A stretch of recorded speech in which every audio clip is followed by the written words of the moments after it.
నమస్తే. ఈరోజు స్పెషల్ సొరకాయలోని పెసరపప్పు అండి. దానికి కావాల్సిన పదార్థాలు చూడండి. కొత్తిమీర, కరివేపాకు, 2 ఆనపకాయ ముక్కలు, అల్లం వెల్లుల్లి, పచ్చిమిర్చి, పెసరపప్పు అండి. మనం ఫస్ట్ ఇవి చిన్న ముక్కలు కట్ చేసుకోవాలి. అల్లము, వెల్లుల్లిపాయి, పచ్చిమిర్చి దంచి పెట్టేసుకుందాం కచ్చపచ్చ. పెసరపప్పు నానబెట్టుకోవాలి. ఓకేనండి, ఆ ప్రాసెస్లోకి వెళ్ళిపోదాం. చూడండి, చిన్న పీసెస్ లాగా కట్ చేసి ఇప్పుడే పొయ్యి మీద పెట్టేశాను. కొంచెం వాటర్ వేసుకుందాం. దీంతో ఉడకాలన్నమాట. అది ఒక గ్లాస్ వాటర్ వేసుకున్నాను అనమాట. ఉడకబెట్టేసుకుందాం. ఇది ఆనపకాయ అయితే మనం ఉడకబెట్టుకుని వడగిన్నెలో వేసేసండి. వాటర్ కారిపోయింది. ఇప్పుడు మనం కాటన్ క్లాత్లో వేసేసుకుందాం. ఇదంతా వేసేసుకొని గట్టిగా ఈ వాటర్ పోయిన వరకు పిండి పెట్టేద్దాం. చూసారు కదండి, అల్లము, వెల్లుల్లిపాయ, పచ్చిమిర్చి, కొంచెం జీలకర్ర కూడా వేస్తున్నాను. ఇవి ఫస్ట్ దంచుకున్న తర్వాత కొత్తిమీర వేద్దాం. లాస్ట్లో దంచేసుకుని తీసేసుకుందాం. కచ్చా పచ్చా దంచుకోవాలండి. ఓకేనా, ఇలా దంచేసుకుందాం.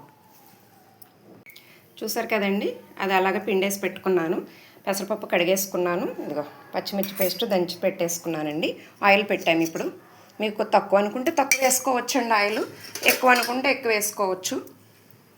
కానీ సొరకాయ కూర ఎవరైతే తినరో పిల్లలు, ఫస్ట్ వాళ్ళకి ఇలాగ తయారు చేసి పెట్టాలండి. అప్పుడు మాత్రం మంచిగా తింటారు. కర్రీ మాత్రం చాలా బాగుంటుందండి. కర్రీ మాత్రం అది ఒకసారి ట్రై చేయండి మీరు కూడాను. యాజ్ ఇట్ ఈజ్ అండి. పోపు దినుసులు వేసేస్తున్నాను. మినపప్పు, శనగపప్పు, ఆవాలు, జీలకర్ర.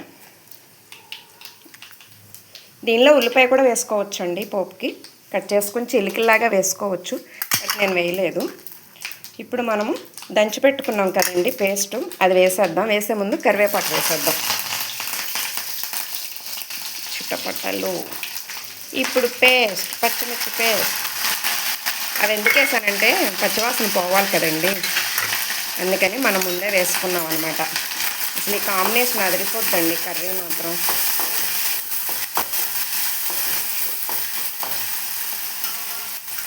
ఇప్పుడు మనము పిండి పెట్టుకున్న ఆనపకాయ అంటే సొరకాయ ఇది వేసేసుకున్నాం.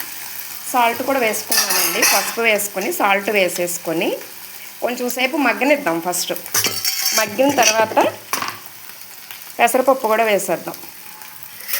ఇవన్నీ వేసేసాం కదండి, మరి పెసరపప్పు కూడా దీంట్లో కలవాలి కదా. ఇవి కలిపేసాం కదా. ఇప్పుడు పెసరపప్పు ఇది కూడా వేసేసుకుందాం మనం. చాలా బాగుంటుంది. అది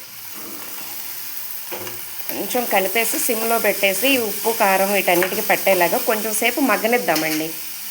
కర్రీ చూడండి ఎంత కలర్ఫుల్గా ఉందో.